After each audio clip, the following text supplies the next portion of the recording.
ઓમ શ્રી ગણેશાય નમઃ. જય શ્રી કૃષ્ણ મિત્રો. ભાદરવા સુદ પાંચમ સામા પાંચમ ઋષિ પાંચમ વ્રત કથા. ઓમ નમો ભગવતે વાસુદેવાય. હર હર મહાદેવ. મિત્રો, હિન્દુ પંચાંગ મુજબ આજે ઋષિ પાંચમ ઉજવવામાં આવે છે.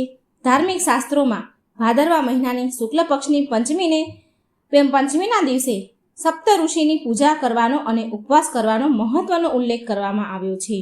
પૂજા દરમિયાન સપ્ત ઋષિ મંડળમાં સામેલ બધા જ 7 ઋષિઓ વશિષ્ઠ ઋષિ, કશ્યપ ઋષિ, અત્રિ ઋષિ, ભારદ્વાજ ઋષિ, વિશ્વામિત્ર ઋષિ, ગૌતમ ઋષિ અને જમદિગ્ન ઋષિની પૂજા કરવામાં આવે છે. આ દિવસે ઋષિ પંચમીની કથા સાંભળવામાં આવે છે. આ વ્રત મહિલાઓ માટે ખૂબ જ સૌભાગ્યશાળી માનવામાં આવે છે. આ વ્રત કરવાથી મહિલાઓ રજસ્વલા દોષથી મુક્ત થઈ જાય છે. એટલે કે જે માસિક ધર્મનો જે સમય આવતો હોય એ સમયે કોઈ પાપ થયું હોય, ભૂલચૂક થઈ ગઈ હોય, તો આ વ્રત કરવાથી તેમને તે પાપમાંથી મુક્તિ મળે છે.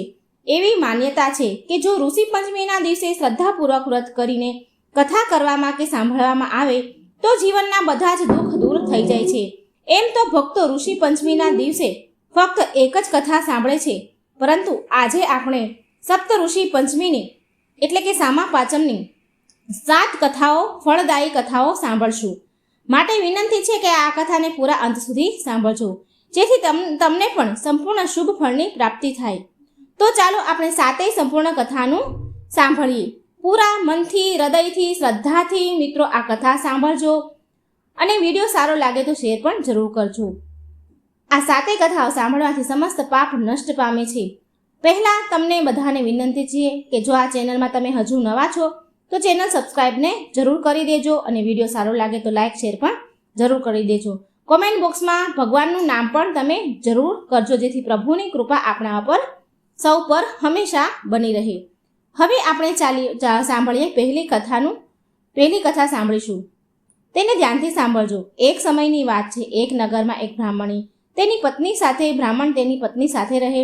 તેની પત્નીએ એક દિવસ ઋષિઓને ભોજન માટે આમંત્રણ આપ્યું, પરંતુ તે દિવસે તે રજસ્વલા થઈ ગઈ અને તેણે વિચાર્યું કે તે હવે શું કરે. તેણે તો ઋષિઓને ભોજન માટે આમંત્રણ આપી દીધું હતું અને જો તેણે તેમને ભોજન ન કરાવ્યું અને તેમનું સન્માન ન કર્યું તો અનર્થ થઈ જશે. આમ વિચાર કરીને મૂંઝવણમાં આવી ગઈ અને ત્યારબાદ તે તેની પાડોશનની પાસે ગઈ અને તેને પૂછ્યું, બહેન, આજે મેં મારા ઘરે ઋષિઓને ભોજન માટે આમંત્રણ આપ્યું છે અને આજે જ હું રજસ્વલા થઈ ગઈ છું. હવે તમે જ મને જણાવો કે હું શું કરું. પાડોશણે કહ્યું કે એવું કર, 7 વાર નાહી લે અને 7 વાર કપડાં બદલી લે અને પછી ભોજન તૈયાર કરી દે. બ્રાહ્મણની પત્ની ઘરે જઈને આવું જ કરે છે. પાડોશણના સલાહ મુજબ એણે કર્યું. ત્યારબાદ ઋષિઓ બ્રાહ્મણને ઘરે ભોજન માટે આવ્યા અને ભોજન કરવા માટે આવ્યા. એટલે ભોજન કરતા સમયે ઋષિઓએ તેમની પોતાની દિવ્ય દ્રષ્ટિથી જોયું તો તેમને ભોજનમાં કીડા ચાલતા દેખાઈ રહ્યા હતા અને તે બધા પોતાની દિવ્ય દ્રષ્ટિથી તેનું કારણ પણ સમજી ગયા. તેમણે નારાજ થઈને બ્રાહ્મણ અને તેની પત્નીને શ્રાપ આપી દીધો. ઋષિઓના શ્રાપના કારણે બીજા જન્મમાં બ્રાહ્મણે એક બળદનો અને તેની પત્નીએ કૂતરીનો જન્મ લીધો અને બીજા જન્મમાં તેઓ પોતાના દીકરાને ત્યાં રહેવા લાગ્યા. તેમનો દીકરો ખૂબ જ ધાર્મિક હતો. એક દિવસ તે દીકરાએ તેમના માતા પિતાને શ્રાદ્ધના દિવસે બ્રાહ્મણોને ઘરે ભોજન કરવા માટે બોલાવ્યા. આ જોઈને તે બળદ અને કૂતરી વાતો કરવા લાગ્યા કે આજે તો આપણો દીકરો આપણું શ્રાદ્ધ કરી રહ્યો છે, આજે તો ખીર અને પૂરી ખાવા મળશે. પોતાના ઘરે ભોજન માટે તેમણે વિવિધ પ્રકારના વ્યંજનો બનાવ્યા. હવે બ્રાહ્મણના દીકરાની પત્નીએ ખીર બનાવવાનું શરૂ કર્યું અને જ્યારે તે કોઈ કામથી બહાર ગઈ ત્યારે રસોડામાં એક સાપ આવ્યો અને તે સાપે ખીરની તપેલીમાં ઝેર નાખી દીધું. કૂતરીના રૂપમાં રહેલી તેની માએ આ બધું જોયું અને વિચાર્યું કે બધા જ બ્રાહ્મણો આ ખીર ખાઈને મરી જશે અને મારા દીકરા અને વહુ પર બ્રહ્મ હત્યાનું પાપ લાગશે. તેણે તેમના દીકરા અને વહુને આ પાપમાંથી બચાવવા માટે તે ખીરની તપેલીમાં મોં નાખી દીધું. જ્યારે તે કૂતરી તે તપેલીમાં મોં નાખી રહી હતી ત્યારે તેના દીકરાની પત્નીએ તે કૂતરીને આવું કરતા જોઈ લીધું. તેણે ગુસ્સામાં આવીને ચૂલામાંથી સળગતું લાકડું બહાર કાઢ્યું અને કૂતરીને માર્યું. બિચારી કૂતરી માર ખાઈને આમ તેમ ભાગવા લાગી. એમ તો તેની વહુ ભોજનમાં વધેલું ખાવાનું દરરોજ તે કૂતરીને નાખતી જ હતી, પરંતુ ગુસ્સાના કારણે તેણે આજનું બધું ખાવાનું બહાર ફેંકી દીધું અને ત્યાર પછી બધા જ વાસણ સાફ કરી બીજી વાર રસોઈ બનાવી અને બ્રાહ્મણોને બોલાવ્યા. પછી તેમને ભોજન કરાવ્યું. મિત્રો, હવે રાત પડી ગઈ હતી અને રાતના સમયે ભૂખથી વ્યાકુળ થઈને તે કૂતરી તેના પૂર્વજન્મના પતિ જે બળદના રૂપમાં હતા તેમની પાસે જઈને બોલી, સ્વામી, આજે તો હું ભૂખથી મરી રહી છું. એમ તો મારો પુત્ર દરરોજ મને ખાવા માટે કંઈક ને કંઈક તો આપે જ છે, આપતો જ છે, પરંતુ આજે મને ખાવા માટે કંઈ ન મળ્યું. મેં તો સાપના ઝેરવાળી ખીરની તપેલીમાં એટલા માટે મોં નાખ્યું હતું કે તેમને બ્રહ્મ હત્યાનું પાપ ન લાગે, અને આ કારણથી જ વહુએ મને ખૂબ જ માર માર્યો, ખાવા માટે પણ કંઈ ન આપ્યું. ત્યારે તે બળદ કહે છે, તારા પાપના કારણે જ તો હું અત્યારે આ યોનિમાં પડ્યો છું અને આજે ભાર વહન કરતાં કરતાં મારી કમર તૂટી ગઈ છે. આજે હું આખો દિવસ ખેતરમાં હળ ચલાવતો રહ્યો અને આપણા દીકરાએ આજે મને પણ ભોજન નથી આપ્યું અને મને પણ માર્યું છે.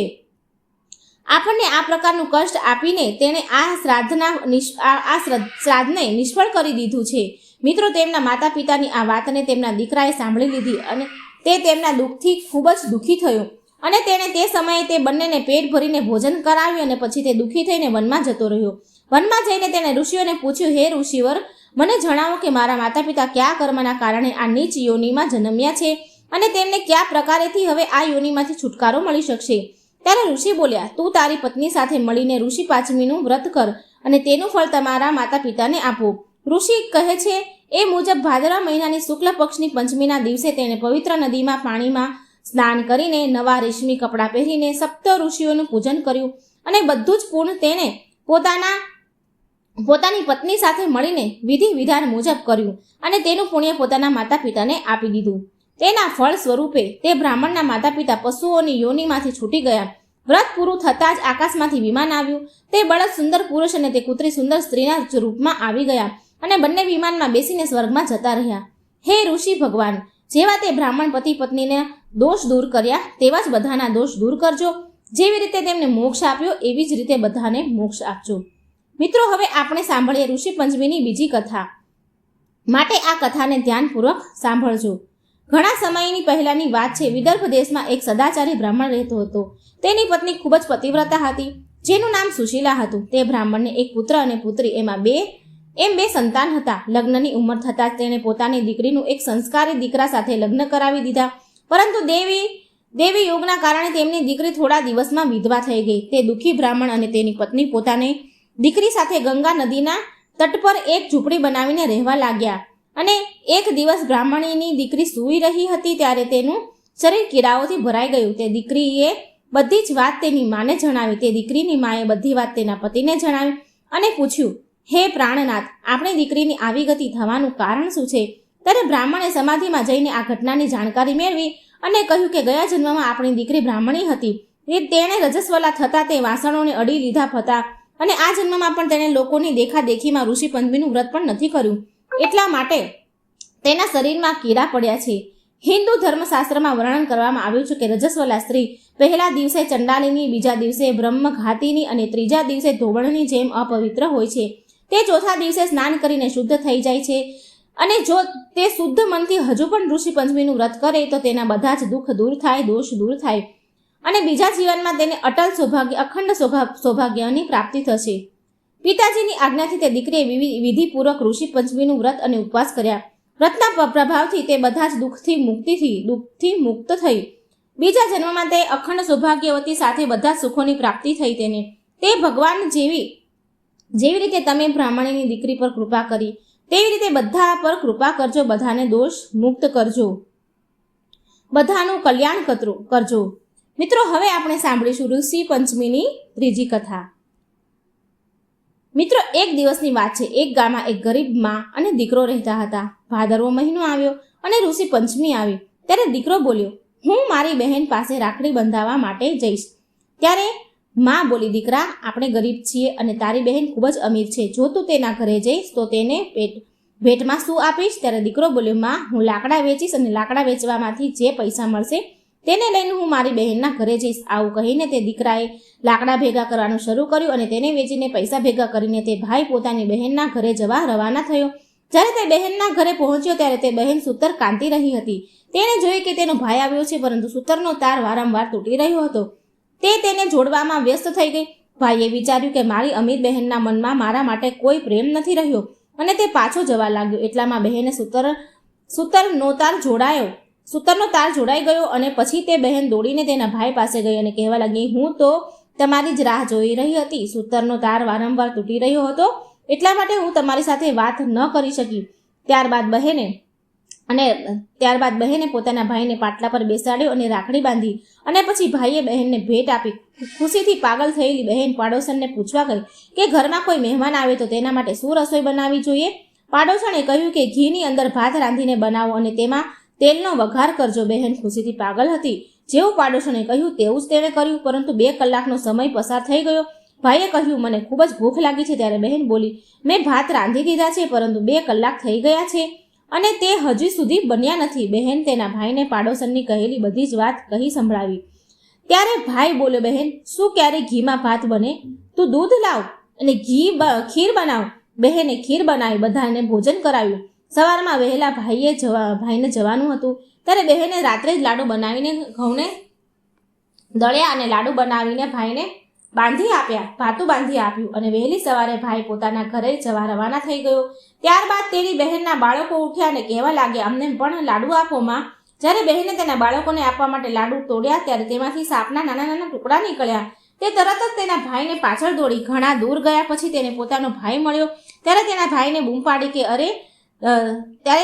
બૂમ પાડી અને ત્યારે તેનો ભાઈ વિચાર કરતો હતો કે હું મારી બહેનના ઘરેથી કશું જ લાવ્યો નથી, તેમ છતાં તે મારી પાછળ કેમ દોડીને આવી છે. બહેનની પાસે આવીને ભાઈએ પૂછ્યું, તારા ઘરેથી કશું પણ હું નથી લઈને આવ્યો, તો પછી તું મારા પાછળ કેમ ભાગીને આવી? ત્યારે બહેન બોલી, હું તારો જીવ બચાવવા માટે આવી છું. જે લાડુ તને મેં આપ્યા છે તેની અંદર સાપ પીસાઈ ગયા છે, એટલા માટે હું તને જણાવવા આવી છું. ત્યારે ભાઈ બોલ્યો, બહેન, હું એક ઝાડ પર પોટલીને લટકાવીને નીચે આરામ કરી રહ્યો હતો અને કોઈ મારા લાડુને ચોરીને લઈ ગયું. તે જ સમયે તે લાડુ ચોરનાર વ્યક્તિ પાછળ સંતાઈને ઊભો રહીને આ બધી વાતો સાંભળી રહ્યો હતો. તે લાડુ ખાવાની તૈયારીમાં જ હતા અને તે બહેનની ભાઈની વાત એણે સાંભળી લીધી અને તે થોભી ગયો અને બોલ્યો, તમે અમારો જીવ બચાવ્યો છે.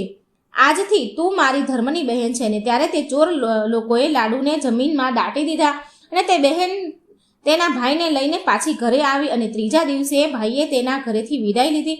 મિત્રો, એટલા માટે ભાઈને રક્ષાબંધનના દિવસે રાત્રે રોકવા જોઈએ નહીં અને જતા સમયે કાંઈ ખાવાનો સામાન પણ આપવો જોઈએ નહીં.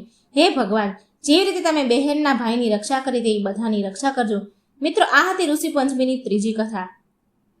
હવે હું તમને ઋષિ પંચમીની ચોથી કથા સંભળાવવા જઈ રહ્યો છું, માટે ધ્યાનપૂર્વક સાંભળજો. એક સમયની વાત છે. એક ઋષિમુનિ રસ્તામાં જઈ રહ્યા હતા. જે રસ્તેથી ઋષિમુનિ જઈ રહ્યા હતા ત્યાં રસ્તામાં એક સુવર્ણ મુદ્રાનો સિક્કો પડ્યો હતો. તે સોનાના સિક્કાને જોઈને ઋષિમુનિ ઊભા રહી ગયા અને તેને ઉઠાવીને પોતાની પાસે રાખી લીધો અને તેમણે વિચાર્યું કે હું આ સિક્કાનું શું કરીશ? હું આ સોનાના સિક્કાને કોઈ ગરીબને આપી દઈશ, જેથી તેનું ભલું થાય. આ સોનાનો સિક્કો મારા કોઈ કામનો નથી અને મારે દાનમાં જ આપી દેવો જોઈએ. અને તેને લઈને તે પોતાના ઘરે આવી ગયા. ઋષિને ઘણું શોધ્યા પછી પણ કોઈ એવો ગરીબ ન મળ્યો કે જે સિક્કો મેળવવા માટે સાચો અધિકાર હોય, જેને સિક્કો ખરેખર દઈએ અને એનો અધિકાર હોય. ત્યારે ઋષિમુનિ ખૂબ જ પરેશાન થઈ ગયા અને વિચારવા લાગ્યા કે હું આ કોને આપું. અને પછી એક દિવસ ઋષિમુનિ નાહી ધોઈને પોતાના દ્વાર પર ઊભા હતા. ત્યારે તેમની સામેથી એક સેના જઈ રહી હતી અને તે સેનાનો રાજા પોતાની સેનાને લઈને બીજા રાજા પર હુમલો કરવા જઈ રહ્યો હતો.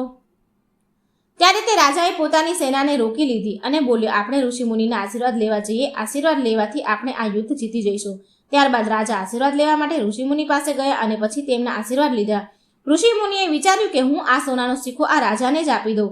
અને જેવો જ ઋષિમુનિએ તે સોનાનો સિક્કો રાજાને આપ્યો ત્યારે રાજાને ખૂબ જ આશ્ચર્ય થયું કે ઋષિમુનિ મહારાજ મને સિક્કો કેમ આપી રહ્યા છે. ત્યાર પછી પરેશાન થઈને રાજાએ ઋષિમુનિને પૂછ્યું, મહારાજ, તમે મને આ સિક્કો કેમ આપ્યો?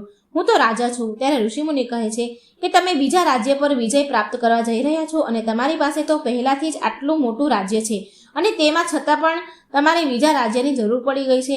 એનો મતલબ એ છે કે તમારાથી ગરીબ માણસ મેં બીજો કોઈ જોયો નથી. એટલા માટે આ સોનાનો સિક્કો મેં તમને આપ્યો. હવે રાજાની બધી જ વાત સમજવામાં આવી ગઈ કે જ્યારે આપણી પાસે બધું જ હોય તેમ છતાં આપણે વધુ મેળવવાની ઈચ્છા રાખીએ છીએ, પોતાના મનમાં રાખીએ છીએ, તો આવું આપણે ક્યારે કરવું ન જોઈએ. આપણી પાસે જેટલું પણ હોય તેમાં જ આપણે સંતોષ માનવો જોઈએ. હે ઋષિ મહારાજ, જેવી સદબુદ્ધિ તમે રાજાને આપી તેવી બધાને આપજો અને બધાનું કલ્યાણ કરજો. હે સપ્ત ઋષિ, બધાની મનોકામના પૂરી કરજો. હવે આપણે સાંભળીએ ઋષિ પંચમીની ચોથી કથા. કોઈ પણ વ્રત ત્યાં સુધી પૂરું નથી થતું જ્યાં સુધી તે વ્રતની કથા સાંભળવામાં ન આવે. તે જ રીતે કોઈ પણ વ્રત કથા ત્યાં સુધી સંપૂર્ણ નથી થતી જ્યાં સુધી વિનાયકજીની કથા ન સાંભળવામાં આવે. એટલા માટે હું તમને વિનાયકજીની કથા સંભળાવવા જઈ રહી છું. કોઈ પણ કથા પછી વિનાયકજીની કથા સાંભળવાથી સંપૂર્ણ ફળની પ્રાપ્તિ થાય છે. એટલા માટે હું તમને બધાને વિનાયકજીની કથા સંભળાવું છું. આ કથાને ધ્યાનપૂર્વક સાંભળજો મિત્રો. એક ગામ હતું અને તે ગામમાં એક આંધળી વૃદ્ધ મહિલા રહેતી હતી. તેને એક નાનો પરિવાર હતો જેમાં દીકરો વહુ હતા. તે વૃદ્ધ માજીને ગણેશજીમાં ખૂબ જ શ્રદ્ધા હતી. તે હંમેશા તેમની ભક્તિ અને પૂજા ભગવાનની કર્યા જ કરતા હતા. એક દિવસ ગણેશજી પ્રસન્ન થયા. તે વૃદ્ધ માજીને દર્શન આપે છે અને તેમને કહ્યું કે હું તમારી ભક્તિથી ખૂબ જ પ્રસન્ન થયો છું. હવે તમે મારી પાસે કંઈક માંગો. ત્યારે વૃદ્ધ માજી કહે છે, ભગવાન, મને તો કંઈ માંગતા આવડતું જ નથી, તો પછી હું તમારી પાસે શું માંગુ? ત્યારે ગણેશજી બોલ્યા, સારું ઠીક છે, હું કાલે ફરીથી આવીશ. તમે તમારા દીકરા અને વહુને પૂછી લેજો અને તેમને પૂછીને કંઈક માંગી લેજો. ત્યારે વૃદ્ધ માજી બોલ્યા, ઠીક છે પ્રભુ. ત્યારે તે વૃદ્ધ માજી પોતાના દીકરાને વહુને કહે છે, આજે મને ભગવાન ગણેશ સ્વયં દર્શન આપ્યા છે. તેણે મને વરદાન માંગવા કહ્યું છે. મને ખબર નથી પડતી કે હું વરદાનમાં શું માંગવું. તો મને તમે બંને કંઈક સમજી વિચારીને જણાવો કે મારે શું માંગવું જોઈએ. ભગવાન ગણેશ કાલે ફરીથી આવશે. ત્યારે દીકરાએ કહ્યું, માં, ધન દોલત માંગી લેજો. ત્યારબાદ તેમની વહુને પૂછ્યું તો વહુ બોલી, સાસુમાં, અમારા લગ્નને ઘણો સમય થઈ ગયો છે અને તમારે પૌત્ર પણ જોઈએ છે, તો તમે વરદાનમાં પૌત્ર માંગી લેજો. ત્યારે વૃદ્ધ માજી વિચારે છે કે આ બંને તો પોતાના મતલબની ચીજ વસ્તુ માંગે છે, તો મારે મારી પ્રિય બહેનપણીને પૂછવું જોઈએ. તે મને સાચી સલાહ આપશે. આવો વિચાર કરીને વૃદ્ધ માજી પોતાની પાડોશણને પાસે જાય છે અને જઈને પૂછે છે કે બહેન, મને ભગવાન ગણેશે સાક્ષાત દર્શન આપ્યા છે અને મને વરદાન માંગવા કહ્યું છે. મને કંઈ સમજમાં નથી આવતું કે મારે ભગવાન પાસે શું માંગવું જોઈએ. ત્યારે ગણેશજીએ કહ્યું કે તું તારા દીકરાને અને વહુને પૂછી લેજે અને પછી મને જણાવજે. હું કાલે ફરીથી આવીશ. જ્યારે મેં મારા દીકરાને અને વહુને પૂછ્યું તો દીકરો બોલ્યો, ધન સંપત્તિ માંગજે, અને વહુ બોલી કે પૌત્ર માંગી લેજો. મને આ બંને વાતો તેમના પોતાના મતલબની લાગી. એટલા માટે હું તને પૂછવા આવી છું. તું મને સલાહ આપ કે મારે શું વરદાનમાં માંગવું જોઈએ. ત્યારે પાડોશન કહે છે કે તારે ધન પણ ન માંગવું જોઈએ, પૌત્ર પણ ન માંગવો જોઈએ. તું હવે થોડા દિવસ માટે જીવીશ તો તું તારી આંખો માંગી લે. આ વાત સાંભળીને તે વૃદ્ધ માજીને આ પણ વાત યોગ્ય ન લાગી. તેમણે પડોશણની વાત પણ માની નહીં. સરળ સ્વભાવ તે વૃદ્ધ માજી ઘરે જઈને વિચારવા લાગ્યા કે એવું કયું વરદાન માંગવું જોઈએ કે જે ફક્ત કોઈ એક માટે ન હોય, પરંતુ તે વરદાન શુભ ફળ બધાને પ્રાપ્ત થાય. આવો વિચાર કરતા વૃદ્ધ માજીએ આખી રાત પસાર કરી દીધી. બીજા દિવસે ભગવાન ગણેશ આવ્યા અને બોલ્યા કે હે વૃદ્ધ માજી, હે ડોસીમાં, આજે તમે કંઈક માંગી લો. ત્યારે તે વૃદ્ધ માજી બોલ્યા, હે વિનાયકજી, મને આંખો આપો કે જેથી હું સોનાના પારણામાં મારા પૌત્રને દૂધ પીતો જોઉં, અને સુહાગ આપો, નિરોગી કાયા આપો અને નોકરીની માયા આપો, અને આ દુનિયાના બધા જ લોકોને સુખ આપો, મોક્ષ આપો. ત્યારે ગણેશજી બોલ્યા કે માજી, તમે તો મને ઠગી લીધો અને બધું જ માંગી લીધું. ગણેશજી હસવા લાગ્યા. બોલ્યા, માજી, જેવું તમે કહ્યું તેવું જ થશે. અને આવું કહીને ગણેશજી અંતર ધ્યાન થઈ ગયા. તે વૃદ્ધ માજીને ગણેશજીની કૃપાથી બધું જ મળી ગયું કે ગણેશજી જેવું તે વૃદ્ધ માજીને તમે ફળ આપ્યું તેવું બધાને આપજો. હે શ્રી ગણેશ ભગવાનની જય. મિત્રો, હવે આપણે ઋષિ પંચમીની 5મી વાર્તા સાંભળીશું. 6ઠ્ઠી વાર્તા સાંભળીશું. મિત્રો, કોઈ પણ વ્રત કથાને કહેવા સમયે તુલસી માતાની વ્રત કથા જરૂર સાંભળવી જોઈએ. હિન્દુ પુરાણમાં માતા તુલસીને ખૂબ જ શુભ મનાય છે, પૂજનીય માનવામાં આવે છે. માટે એમની વાર્તા સાંભળવાથી શુભ ફળ પ્રદાન થાય છે. અને આ પરિણામ સ્વરૂપ ભગવાન વિષ્ણુ પણ ભોગના સમયે તુલસીનો પ્રસાદ અર્પણ કરવામાં આવે છે. એટલે હવે હું તમને માતા તુલસીની કથા સંભળાવું છું, માટે ધ્યાનપૂર્વક સાંભળજો. બધી જ મહિલાઓ તુલસી માતાનું પૂજન કરી જળ અર્પણ કરીને બધી જ મહિલાઓ તુલસી માતાને પૂજન કરી જળ અર્પણ કરતી હોય છે. પરંતુ એક વૃદ્ધ માજી ત્યાં આવતા અને પ્રાર્થના કરતા કે તુલસી માતા, અમને સર્વ પ્રકારે સુખી કરજો. ત્યારે તુલસી માતા સુકાવા લાગ્યા. ત્યારે ભગવાને પૂછ્યું કે તુલસી, તમે કેમ સુકાઈ રહ્યા છો? તમારી પાસે તો આટલી બધી મહિલાઓ રોજ આવે છે, તમને પ્રસાદ ધરાવે છે, જળ અર્પણ કરે છે અને ભજન ગાય છે. ત્યારે તુલસી માતા કહે છે, ભગવાન, બધી મહિલાઓ મારી પાસે આવે છે, પરંતુ તેમાંથી એક વૃદ્ધ માજી દરરોજ આવે છે અને મને બધા જ પ્રકારે સુખી થવા માટેની વાત કહે છે. હું તો તેમને બધું જ આપી દઈશ, પરંતુ તેઓ મારી પાસે માંગે છે કે મને મૃત્યુ સમયે શ્રી કૃષ્ણનો કાંધો આપજો. તો હું તેમને કેવી રીતે આપીશ? ત્યારે ભગવાન બોલ્યા કે તુલસી, તમે ચિંતા ન કરો. જ્યારે તે મૃત્યુ પામશે ત્યારે હું તેમને સ્વયં કાંધો આપવા માટે જઈશ. થોડા સમય પછી વૃદ્ધ માજીનું દેહાંત થઈ ગયું. બધા ગામવાળા ભેગા થયા અને તે વૃદ્ધ માજીને લઈ ગયા હતા, પરંતુ માજી એટલા ભારે થઈ ગયા કે કોઈનાથી પણ એ ઉચકી શકાય નહીં. બધાએ કહ્યું કે આટલો પૂજા પાઠ કરતા હતા, આ માજી પાપ નષ્ટ થવા માટેની માળા ફેરવતા હતા, તેમ છતાં પણ તે આટલા ભારે કેમ થઈ ગયા? ત્યારે ત્યાં એક વૃદ્ધ બ્રાહ્મણના રૂપમાં ભગવાન આવ્યા, શ્રી કૃષ્ણ વિષ્ણુ આવ્યા અને ત્યાં ઉભેલા લોકોને તેમને પૂછ્યું કે ભાઈ, આ ભીડ કેવી? ત્યારે ત્યાં ઉભેલા લોકો કહેવા લાગે કે આ વૃદ્ધ માજી મૃત્યુ પામ્યા છે, પાપી હતા એટલા માટે ભારે થઈ ગયા છે અને કોઈનાથી ઉચકી શકાતા નથી. ત્યારે ભગવાને કહ્યું કે મને તેમના કાનમાં એક વાત કહેવા દો, તો કદાચ તે હલકા થઈ જાય. ભગવાને તે વૃદ્ધ માજીના પાસે જઈને કહ્યું, તે માજી તુલસી માતાની જે પ્રાર્થના કરતા હતા તે કાનમાં કહી અને અંતમાં એવું પણ કહ્યું કે શ્રી કૃષ્ણનો કાંધો પણ તમે ગ્રહણ કરો. અને આટલું સાંભળતા જ તે મૃત માજી હલકા બની ગયા અને ભગવાને તેમને પોતાનો કાંધો આપ્યો. આવી રીતે તે વૃદ્ધ માજીને મુક્તિ મળી ગઈ. હે તુલસી માતા, તમે જેવી મુક્તિ તે વૃદ્ધ માજીને આપી તેવી મુક્તિ અમને પણ આપજો, અને જેવું તેમને ભગવાન શ્રી કૃષ્ણનો કાંધો મળ્યો તેવું બધાને જ મળજો. જય તુલસી માં. મિત્રો, હવે આપણે સાંભળીએ ઋષિ પાંચમની 7મી વાર્તા. અને મિત્રો, એક લપસી હતો અને તે તપસી હતો. તપસી હંમેશા ભગવાનની તપસ્યામાં રહેતો હતો અને તપસી દરરોજ સવા શેરની લાપસી બનાવીને ભગવાનને પ્રસાદમાં ધરાવતો હતો અને ત્યારબાદ તેને ખાઈ લેતો હતો. એક દિવસ બંને ઝઘડવા લાગ્યા. તાપસી બોલ્યો, હું રોજ ભગવાનની તપસ્યા કરું છું એટલા માટે હું મોટો છું. અને પછી લપસી બોલ્યો કે હું દરરોજ ભગવાનની સેવા સવા શેરનો લાપસીનો પ્રસાદ ધરાવું છું એટલા માટે હું મોટો છું. તે સમયે નારદજી ત્યાંથી પસાર થઈ રહ્યા હતા. બંનેના ઝઘડતા જોઈને તેમને પૂછ્યું કે તમે કેમ ઝઘડી રહ્યા છો? ત્યારે તપસી પોતાના મોટા હોવાનું કારણ જણાવ્યું અને લપસીએ પોતાને મોટા હોવાનું કારણ જણાવ્યું. નારદજી બોલ્યા, તમારો આ નિર્ણય હું કરીશ. બીજા દિવસે તપસી અને લપસી બંને નાહીને દરરોજની જેમ ભક્તિ કરવા માટે આવ્યા. ત્યારે નારદજીએ સંતાઈને 1.25 કરોડની એક અંગૂઠી એ બંનેની આંગળીમાં મૂકી દીધી. જ્યારે તપસીની નજર તે અંગૂઠી ઉપર પડી ત્યારે તેણે ચૂપચાપ અંગૂઠી ઉઠાવીને પોતાની નીચે દબાવી દીધી. અને જ્યારે લપસીની નજર અંગૂઠી ઉપર પડી તો તેણે તેના પર ધ્યાન આપ્યું નહીં અને ભગવાનને પ્રસાદ ધરાવીને લાપસી ખાવા માંડ્યું. ત્યારબાદ નારદજી તેમની સામે આવ્યા. ત્યારે બંનેએ પૂછ્યું કે હે નારદજી, અમારા બંનેમાંથી મોટું કોણ છે? ત્યારે નારદજીએ તપસીને ઊભા થવા માટે કહ્યું. તે ઊભો થયો ત્યારે તેની નીચે દબાયેલી અંગૂઠી દેખાવા લાગી. નારદજીએ તપસીને કહ્યું, તપસ્યા કરવા છતાં પણ તારી ચોરી કરવાની આદત ગઈ નહીં, એટલા માટે લપસી મોટો છે અને તેને તારી તપસ્યાનું કાંઈ ફળ નહીં મળે. ત્યારે તપસીએ ખૂબ શરમ આવી. તે શર્મિંદા થયો અને માફી માંગવા લાગ્યો. તેણે નારદજીને પૂછ્યું કે નારદજી, મને મારી તપસ્યાનું ફળ કેવી રીતે મળશે? ત્યારે નારદજીએ કહ્યું કે જો કોઈ ગાય અને કૂતરાને રોટલી નહીં બનાવે તો ફળ તેને મળશે, અને જો કોઈ બ્રાહ્મણને ભોજન કરાવીને દક્ષિણા નહીં આપે તો ફળ તને મળશે, અને જો કોઈ દીવાથી દીવો પ્રગટાવશે તો ફળ તને મળશે, અને જો કોઈ બધી જ વ્રત કથા સાંભળી લે અને તમારી આ કથા નહીં સાંભળે તો તેનું ફળ તેને મળશે. મિત્રો, તે દિવસે દરેક વ્રત કથા સાથે લપસી અને તપસીની કથા પણ કહેવામાં અને સાંભળવામાં આવે છે. એટલે કે લપસી અને તપસીની વ્રત કથાથી સાતે વ્રતનું સંપૂર્ણ ફળ પ્રાપ્ત થાય છે. મિત્રો, આ હતી ઋષિ પંચમીની 7 સંપૂર્ણ ફળદાયી કથા. આશા રાખું છું કે તમને આ વાર્તા જરૂર પસંદ આવી હશે અને તમને સારી પણ લાગી હશે.